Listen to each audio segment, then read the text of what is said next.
Hi there! In this video I want to show you a little bit about Appjaq Libraries.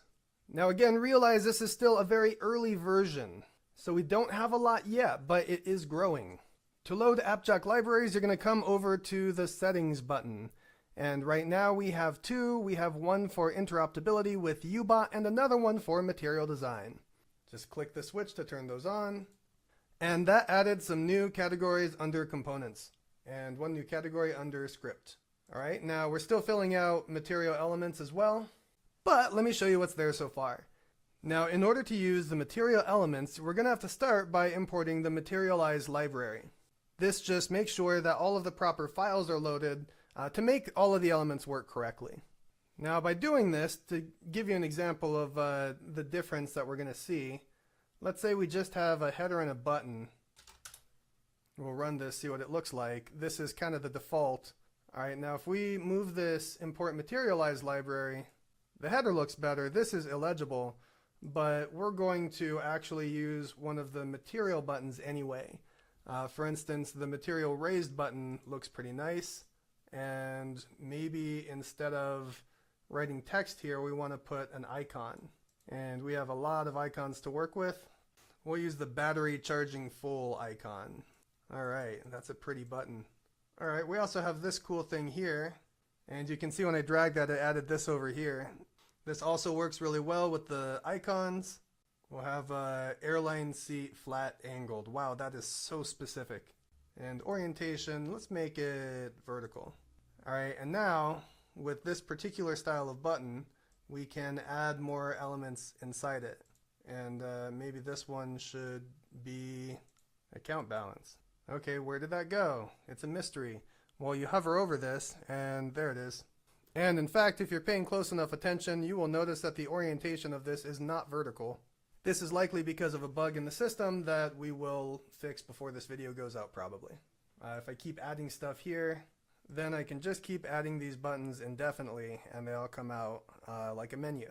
So like I said before, there's not really much to see there just yet, but we are actively adding more material elements as well as more libraries. Our next step will probably be to add Bootstrap.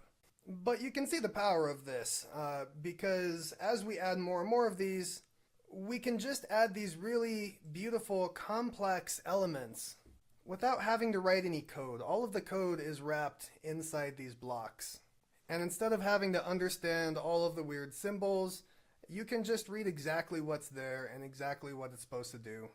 All right, now we also have some UBot elements. And if you use UBot Studio, what this means is that you can create your bot UI using Appjaq. And all of these UBot elements come equipped with UBot variable specifications. So the way that this works in UBot is when you load this, if I were to put, I don't know, data here, then the data variable is going to be automatically bound to this text field so that if you change the text field, and we have our nice material design here, so it's all pretty looking. But if we change this text field, then it's going to automatically update the variable in UBot, and if you update the variable in UBot, it will change this text field accordingly. Now the way you would load this into UBot is through the download button. And the download button gives you a couple of different items here. One of them is your app code.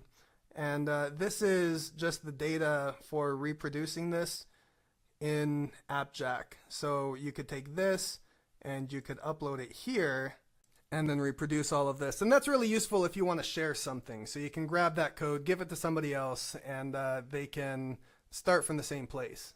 All right, but if you want to put it into UBot, then you're going to go to the output window here. You're going to click this copy button here, and then you're just going to put this in your HTML UI panel in UBot. If you don't have the developer edition and you don't have access to the HTML UI panel, there is also an Appjaq UI command in the other editions of UBot. And we'll go into that a little bit deeper in a later tutorial.